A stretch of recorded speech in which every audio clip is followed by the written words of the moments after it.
Choosing a lawyer for your personal injury case is the most important decision you will make if you or a family member is injured.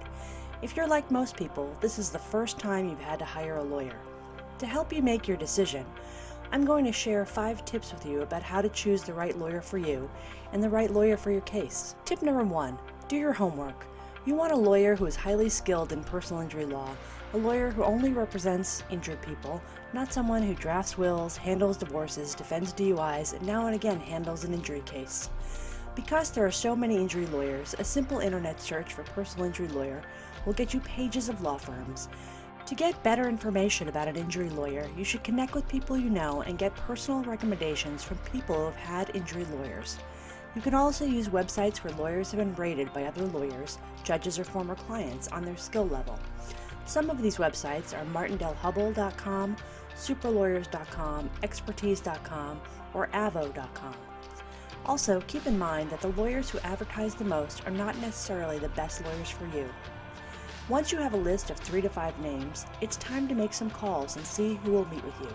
Tip number 2, meet with the lawyer who you want to hire. When you make an appointment, confirm that you'll be meeting with the lawyer who will actually be handling your case. If you're told that the handling lawyer doesn't meet with clients or isn't available, then that's something to think about. Tip number 3, you should also consider meeting with more than one lawyer to make sure you hire someone who you like, trust, and get along with. Tip number 4, ask questions. You should walk out of a meeting with your possible future lawyer with no doubts.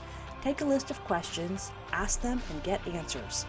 The most important question to ask is how the lawyer sees your case, not just the good parts, but the potential downsides, because you don't want to hire someone who tells you everything is unicorns and rainbows just to sign up your case.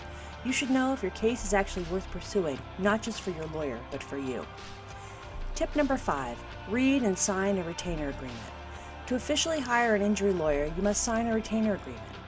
Read the agreement thoroughly and show it to other people you trust to make sure it has the same information that you were told in your meeting.